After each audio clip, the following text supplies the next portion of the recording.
Welcome guys, welcome back to EduHome. So this is an amendment video of section 177 and 178. So those who have already seen section 177 188 video of EduHome, after seeing that video you can refer to this video, a small amendment video which is updated as on today, that is 23rd May 2021. Okay, so let's start.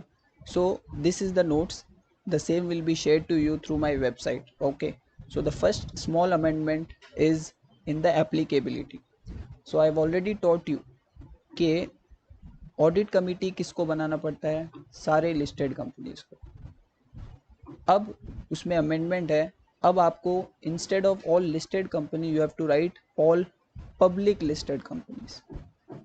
So why this amendment came, because earlier कोई private companies अगर अपना debt securities issue कर रहा था market में, तो they were coming under the purview of audit committee and which this was creating a burden on the private companies, small private companies.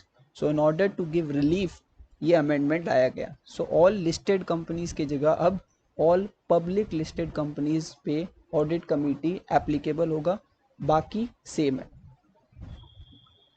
Next आता है कि minimum number of directors audit committee में कितने होने चाहिए. हमने कहा था 3 मिनिमम होने चाहिए और इंडिपेंडेंट डायरेक्टर का मेजॉरिटी होना चाहिए.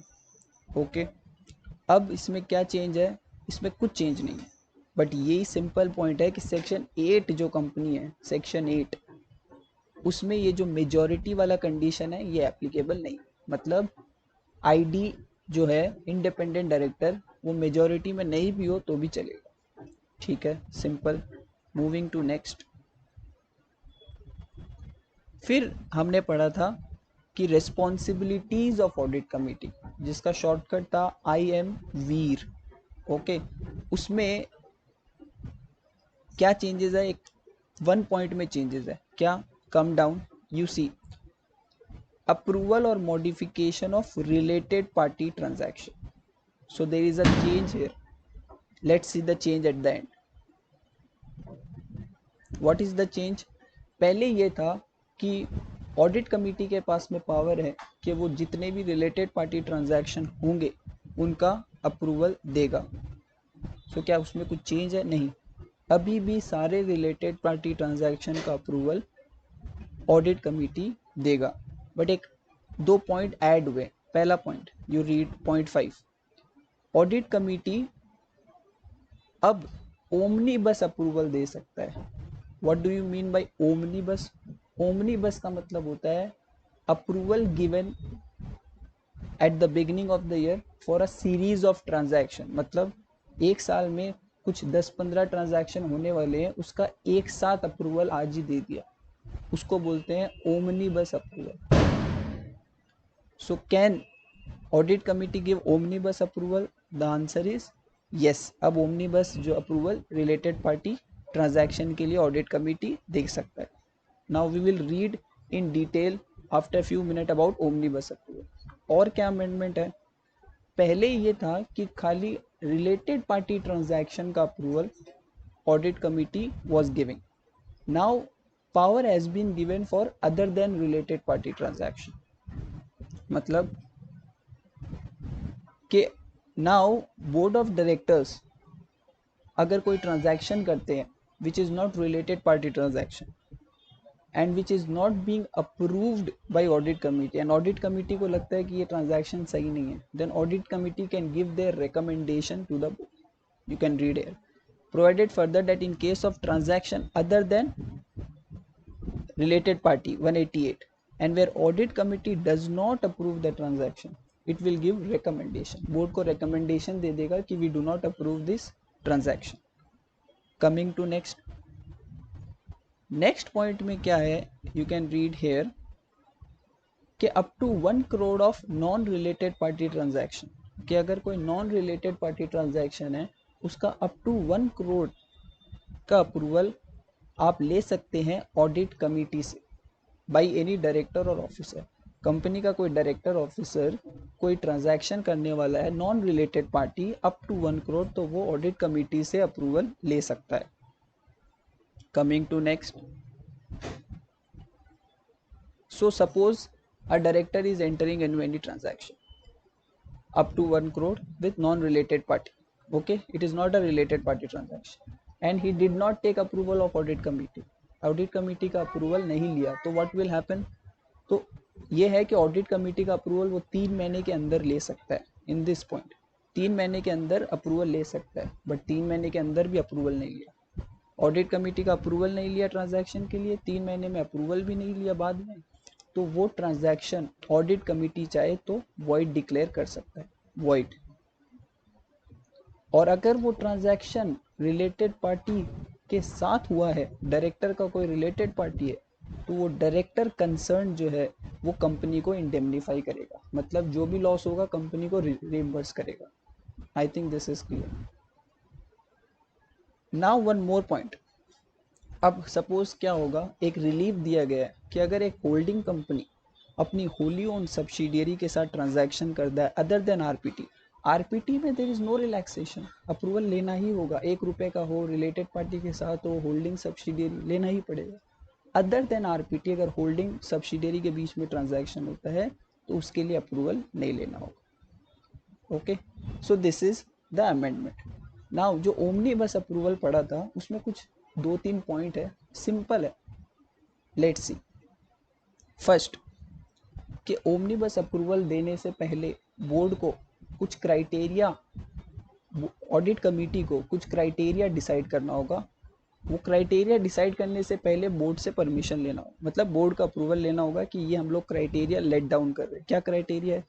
मैक्सिमम वैल्यू कितना रहेगा ट्रांजैक्शन का एग्रीगेट में, पर ट्रांजैक्शन का मैक्सिमम वैल्यू क्या रहेगा, हम लोग को क्या क्या इन्फॉर्मेशन चाहिए होगा at the time of approving. So board of directors को डायरेक्शन देगा कि ये इन्फॉर्मेशन हमको चाहिए होगा before giving omnibus approval.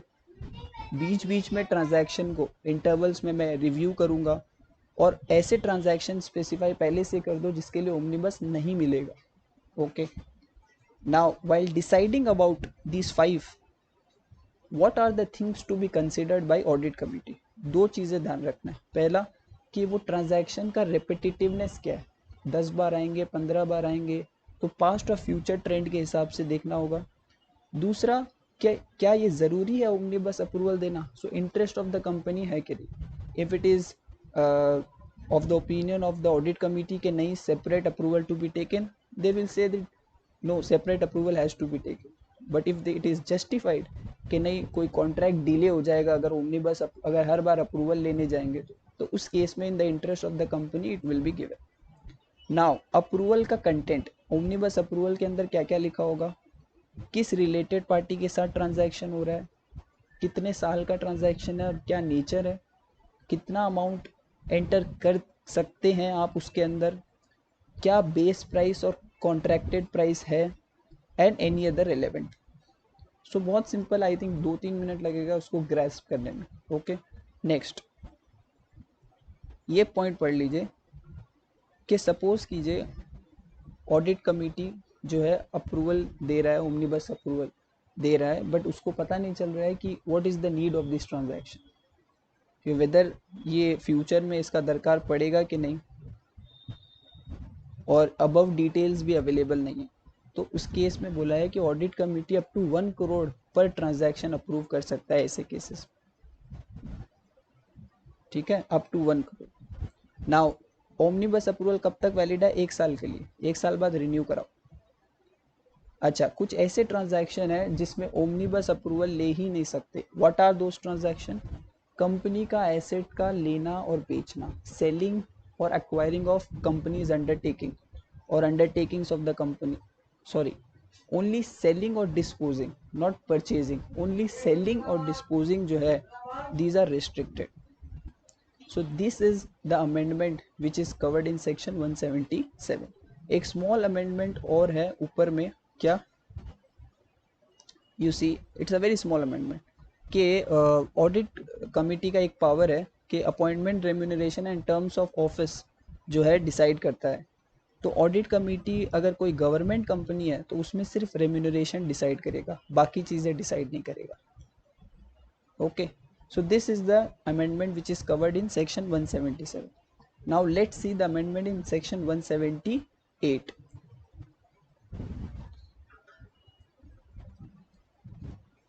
So 178 में दो तीन अमेंडमेंट है small, let's see. Same first amendment is same, all listed company के जगह all public listed company. Next, general duties and function. आपने उस वीडियो में देखा होगा जनरल ड्यूटीज और फंक्शन. मेमोरी टेक्निक था फर्स्ट, RIP. उसमें जो P था परफॉर्मेंस इवेल्युएशन, उसमें चेंजेस है. क्या चेंजेस है? Let's see, come to the end. ये रहा. सो पहले था कि NRC कमिटी जो है it will carry out evaluation of every director. Now this is substituted with below. मतलब कि अभी जो इवेल्युएशन है performance of directors, board of directors और इसकी कमिटी, वो NRC can be done by NRC, it can be done by the board of directors, it can even be done by the internal independent external agency. So what is the role of NRC now? NRC will specify the manner of evaluation and will review its implementation. NRC अब देखेगा कि performance evaluation करना कैसे है और whether it is being complied with और not. Simple. So this is the amendment. And one more amendment is there कि earlier क्या था कि whatever the NRC remuneration policy was there, remuneration policy that has to be disclosed in the board's report. Now they are saying no, you put it on the company's website, you put the policy on company's website, and whatever the changes or salient feature are there, you put it in the board's report along with the web address of the policy. So this is the change. One small more change is in the penalty. पहले जो penalty था उसमें range था और imprisonment भी था. Imprisonment अब हट गया है और रेंज भी हट गया. अब कंपनी पे 5 लाख का डिफॉल्ट, 5 लाख का अगर डिफॉल्ट है तो ऑफिसर इन डिफॉल्ट है तो 1 लाख का fine straight. Okay, so this is also covered. So one last amendment is in point number 7 here. सो पहले क्या था? पहले ये था कि अगर नॉमिनेशन एंड रेम्यूनरेशन कमेटी कोई इशू को कंसीडर नहीं करता है गुड फेथ में, तो उसको कॉन्ट्रावेंशन नहीं माना जाएगा. उसको कॉन्ट्रावेंशन नहीं माना जाएगा. Now non consideration of resolution has been substituted with inability. मतलब अगर वो नहीं रिजॉल्व कर पा रहा है और कंसिडर कर पा रहा है, इनेबल टू रिजॉल्व और consider, then it will not amount to contravention. So these are the amendments which are covered in 177